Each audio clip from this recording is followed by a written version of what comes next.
So this is mitochondria and chloroplast structure and function.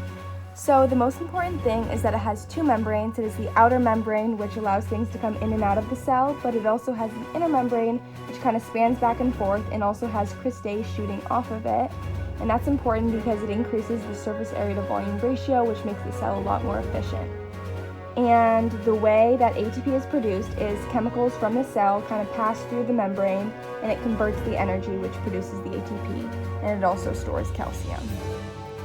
So what does it use and what does it produce? It uses chemical energy such as carbohydrates and oxygen from the food we eat, using oxidative phosphorylation as a step in cellular respiration. And it also uses NADH in the Krebs cycle to make ATP from an enzyme from the cristae, and it produces ATP. And what organelles depend on it are the ER, lysosomes, peroxisomes, and also all of the other organelles because they need the energy from the ATP to carry out what they need to. And the difference in the chloroplast is that it's in plant cells, not animal cells, and it's photosynthesis, not cellular respiration, but the process is still similar because it combines the sunlight with the ATP to provide energy for the cell. Mitochondria are located in the cytoplasm of the cell, kind of sprinkled around, and they tend to cluster in areas that have more muscle, like the liver, and the chloroplast is the same way, but in a plant cell. As we know at this point, mitochondria is used in the animal cells, and since we are technically animals and have animal cells, let me tell you about why we need the mitochondria. So first off, it creates ATP for energy, and as we know, you need energy to do pretty much every single activity that you participate in every day. And without the mitochondria creating that ATP for you, you would not be able to go through doing out almost every single activity you do a day. Also, if you did not have the mitochondria, then you would be some type of parasitic organism, which means you would need to live off something else to get your energy. So if you're not creating it yourself, you would be like a parasite and need to get it somewhere else.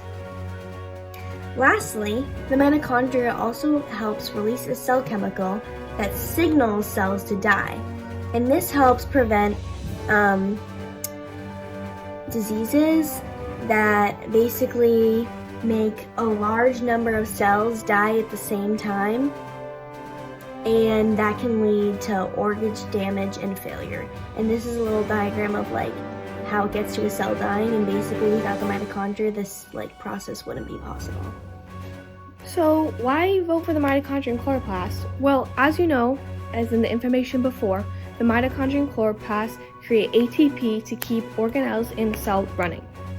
Also, other organelles can create harmful diseases that are harmful to your body.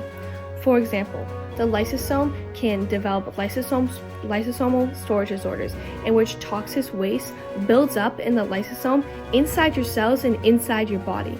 This can lead to harmful disorders and diseases that are lifelong. For example, Gaucher's disease, Fabry's disease, and Tay-Sachs disease. Tay-Sachs disease is when fluid in the lysosomes build up, and that fluid builds up in the brain, affecting nerve cells and affecting the function of the species.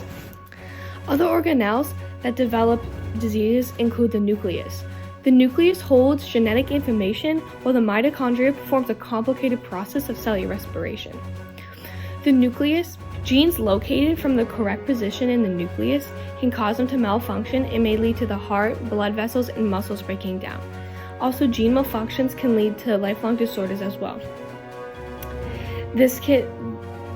Disorders affecting the brain, and you can see the nucleus deforming here. These diseases and disorders are lifelong and are very harmful. Do you want those in your kid? Vote for mitochondria today!